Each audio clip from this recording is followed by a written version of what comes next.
Hi నమస్తే, welcome to VSK news TV.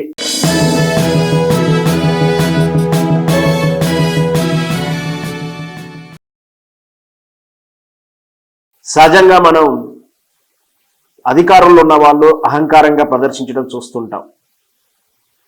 ఇందులో ముఖ్యంగా కాంగ్రెస్ పార్టీ అంటేనే గతంలో నుంచి చూస్తూ ఉంటే మనం వీళ్ళు ఇలా అరాచకాలు, ఒకవేళ రాజకీయ పార్టీగా కాంగ్రెస్ పార్టీ అధికారంలో ఉంటే వాళ్ళ అరాచకాలు, కబ్జాలు, గుండాగిరులు, బెదిరింపులు ఇవి చాలా చాలా చాలా చాలా కాలం నుంచి చాలా చూసాం.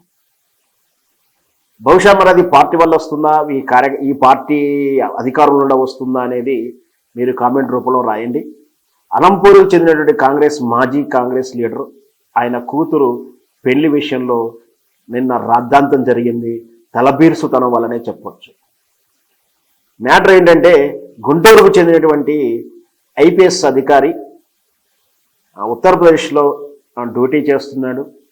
అతడికిను ఈ డాక్టర్ కోర్స్ చదివినటువంటి కాంగ్రెస్ లీడర్ కూతురుకును వివాహం నిశ్చితమైంది. నిన్న గుంటూరులో పెళ్లి జరగాల్సి ఉండే, అన్ని ఏర్పాట్లైనాయి, రంగరంగ వైభవంగా ఉంది.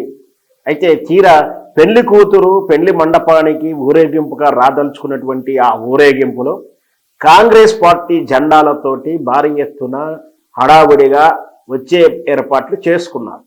కానీ వృత్తిరీత్యా ఐపీఎస్ అధికారి అయినటువంటి అతను ఇట్లా పార్టీ కండవలతోటి పార్టీతో వస్తే నా వృత్తికి కలంకం అవుతుంది, నేను పనిచేసే రాష్ట్రంలో ఇబ్బంది అవుతుంది, పార్టీ జెండాలు తీయాలని ఆయన సూచనలు చేస్తే అహంకారంతో, మూర్ఖత్వంతో, మరుగుజ్జాలోచనతో, బుల్డోజర్త్వంతో ఈ సదరు పెళ్లి కూతురు కానీ, పెళ్లి కూతురు తరపు పెద్దవాళ్ళు కానీ ససేమేరా మేము పార్టీ కండవలతోటే వస్తామని ఒప్పుకోలేదు. ఖచ్చితంగా పార్టీ కండవలతోటే వస్తామన్నారు.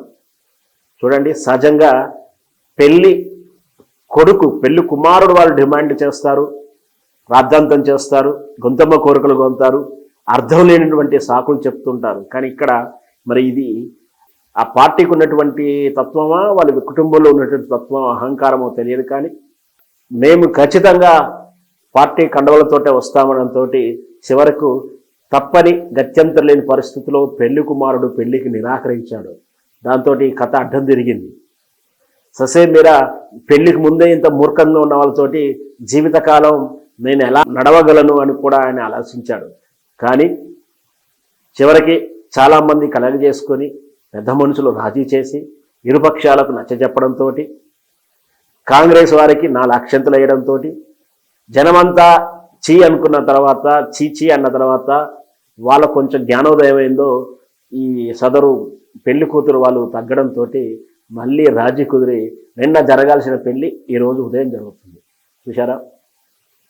మరి అది ఈ మూర్ఖత్వం మరి ఏమిటో, ఎవరిది మూర్ఖత్వం, దీంట్లో ఎవరిది తప్పు అనేది మీ కామెంట్ రూపంలో రాయండి. వెయిట్ చేస్తాం, చూద్దాం.